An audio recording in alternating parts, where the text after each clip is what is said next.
firstly was this 1915 George V bronze penny with a clip in it. Now that was not me. You can see it's patinaed inside there. I haven't touched that area. It's just been cut off by a lawnmower or something, I don't know. Then we have a crusty halfpenny that I need to wash up, and another crusty halfpenny that was dinged a long time ago as well. And then we conclude with two more bronze pennies. This one is indecipherable as of yet, and this one is George V with nice edges, really nice edges.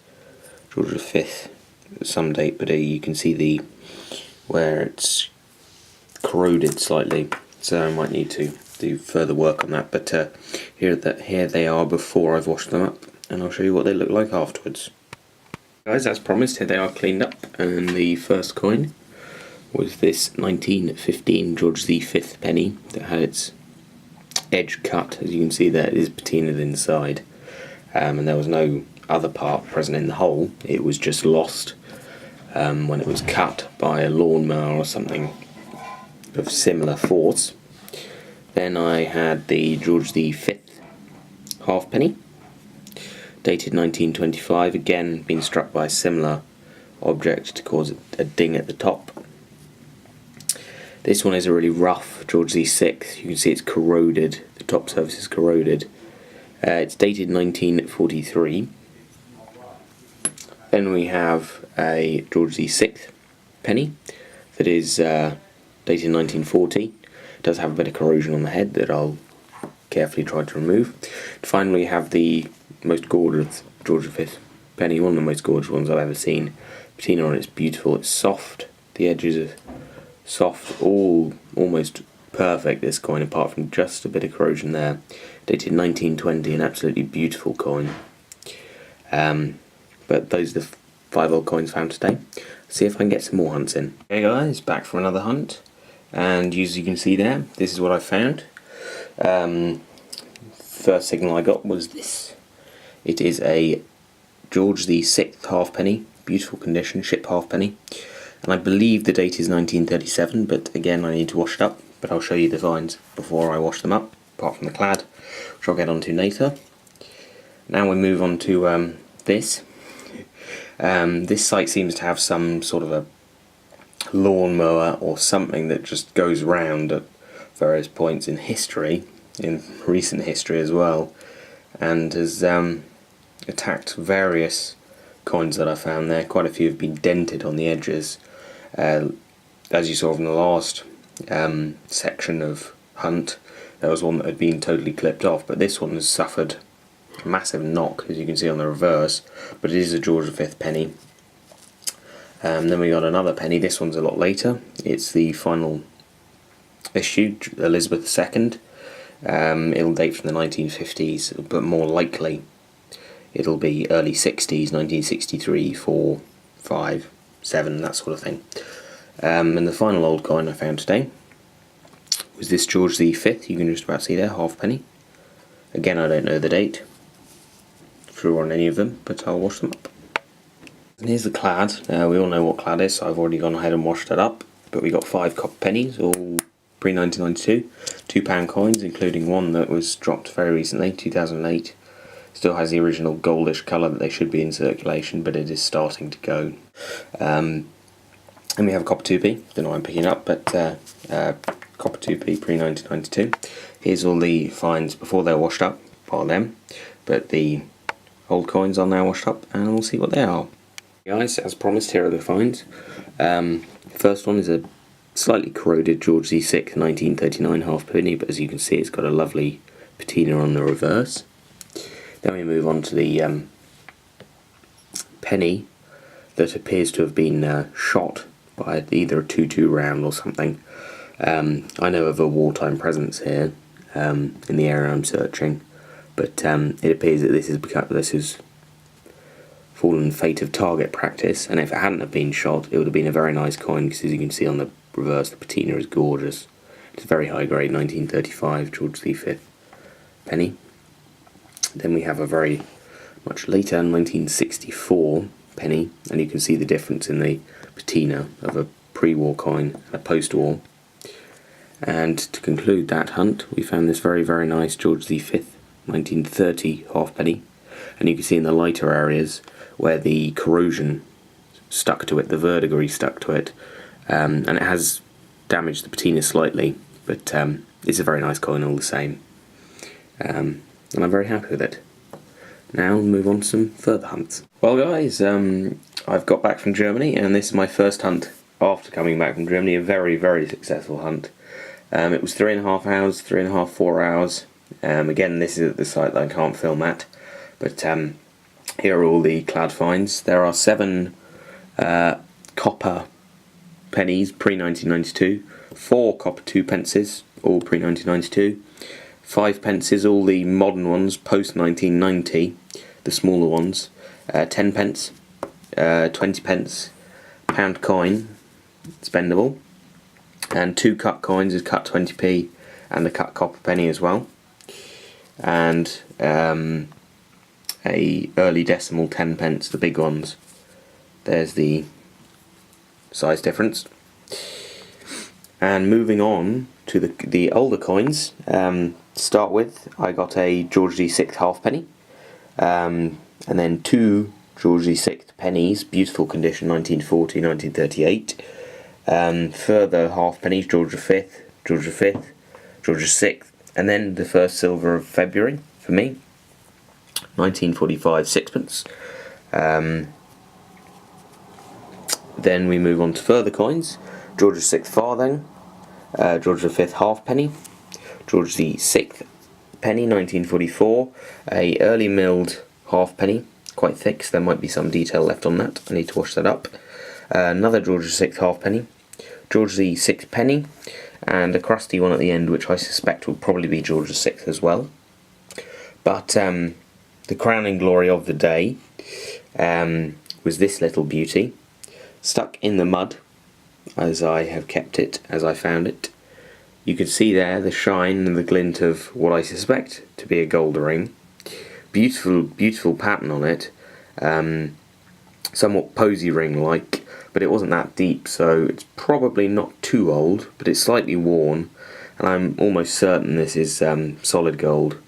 But I'll wash it up. I'll take some images when it's stuck in the clud still, and I'll obviously wash it up and see what carat, if any, is marked inside, so we know. But it's a beautiful colour, and I suspect it would probably be 9 carat if it is. But it's a beautiful gold ring, female most certainly. And the final artefact was this Royal Engineers. I believe it's George VI, so Second World War. I haven't washed up the cipher in there. That'll tell all from which war, because they were very similar in both the First and Second World War. Only the cipher deciphers them. But this is a Royal Engineers cap badge with the slider intact on the back. It's a nice piece of militaria there. I'll wash them up and I'll get back to you.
Hey guys, I have them cleaned up, and here you can see the clad coins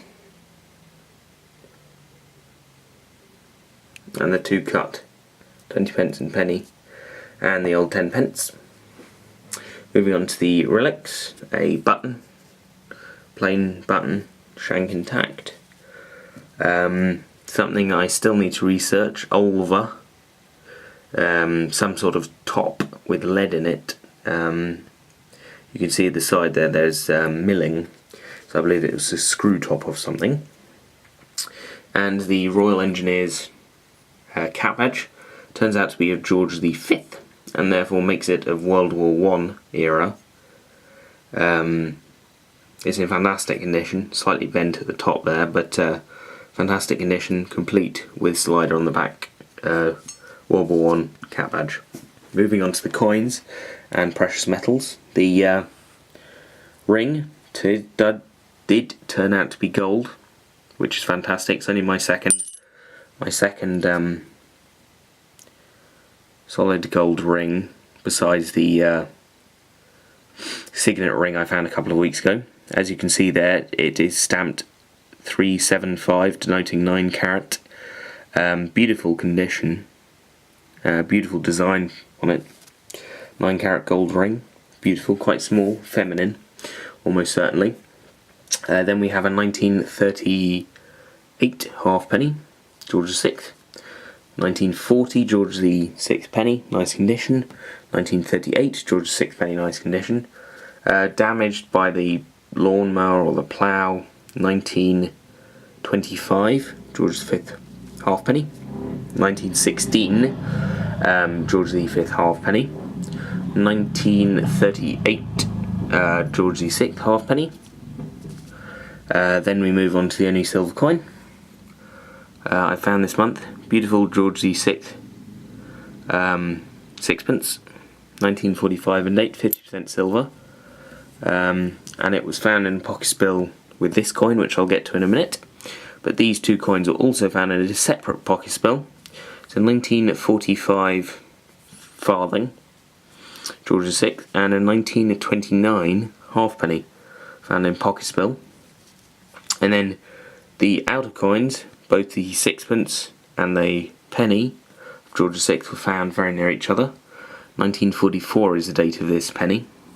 But you can see the difference between the wartime and post-wartime coinage and the coinage before the war. That's the difference. Then we have the, well, it was quite a surprise when I saw this, but the shock of the day is this William and Mary. You can see there the 2 busts. You can see her nose over here and the ties on the back for William. You see his head. The 2 busts there of William and Mary, 1694 halfpenny. I thought this was George III at first, but it does turn out to be William and Mary, 1694. The final 2 coins, 3 coins I should say rather, are this George VI halfpenny, 1943. Again showing the wartime coinage change. Then back to pre-war coinage, 1938 penny, pretty nice patina, but with some corrosion on it. And the final coin was this corroded 19 something George VI. I believe it's 1930s, might be a 1914 date though. But George VI penny. So there's all the finds cleaned up. Fantastic day's hunting. 35 coins today, including these 2. So that's my highest scoring coin day ever. And I managed to get a gold ring, my second pure gold ring ever, besides the signet ring, which does have gold in it as well. So it's technically my 3rd gold ring. And my 2nd silver coin of the year. So I'm very, very happy indeed. And of course the military finds as well, which I like finding as well. So here are all the finds. Let's see if we can get some more hunts in.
Okay guys, here they are washed up. I think the camera didn't record the muddy scenes before, which is a big shame.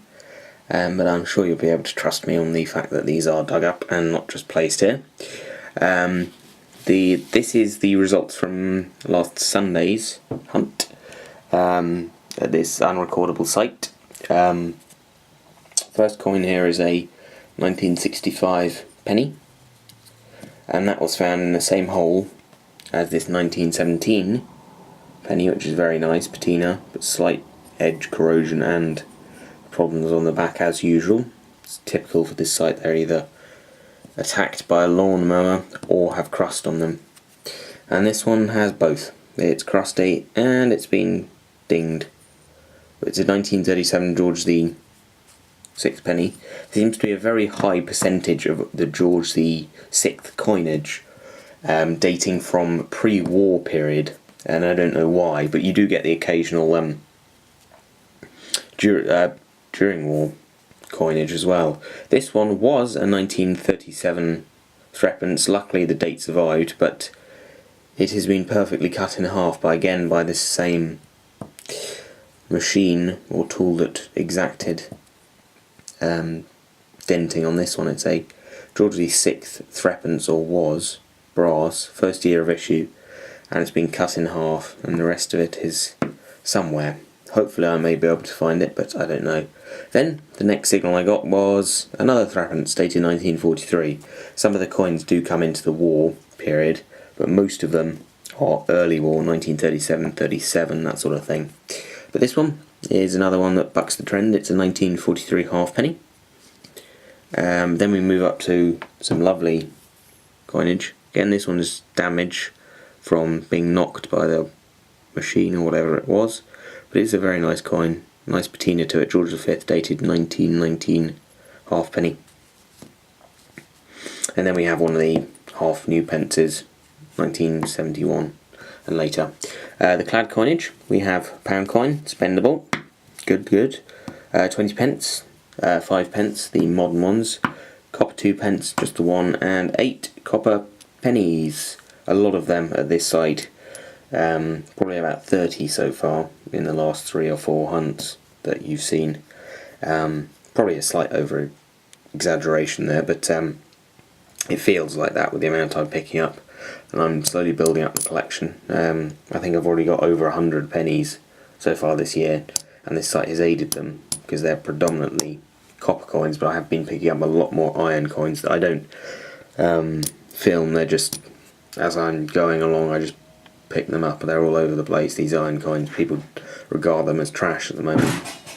Anyway, there are some other interesting artifacts, like this, which I have no idea what it is. Chrome plated female of some description, bare chested, but it almost reminded me of the winged Mercury you have, winged Liberty you have in America, but I'm not sure. And there's one other surprise that I will just get. As you know, this is the standard 303 round. This one I haven't found. Standard 303 round, but it is important in this demonstration when it is compared to this. This I also found on the hunt, and it has been fired, as you can see. This is a 50 caliber American projectile, just the bullet, and if you line it up with the 303 cartridge, it is in fact longer than a cartridge of a 303 round, a standard British issue. This is the largest, carried on a B-24 Liberator. This is the first definitive piece for B-24 Liberator that I've found. It's a fascinating piece of history, and it weighs an absolute ton. It's incredibly heavy for a projectile, and I wouldn't want to have been on the end of that when it obviously hit something. But a 50 caliber round, it just reminds me of the wartime years and the unbelievable weaponry that was developed during the war, including this 50 cal projectile, the bullet itself.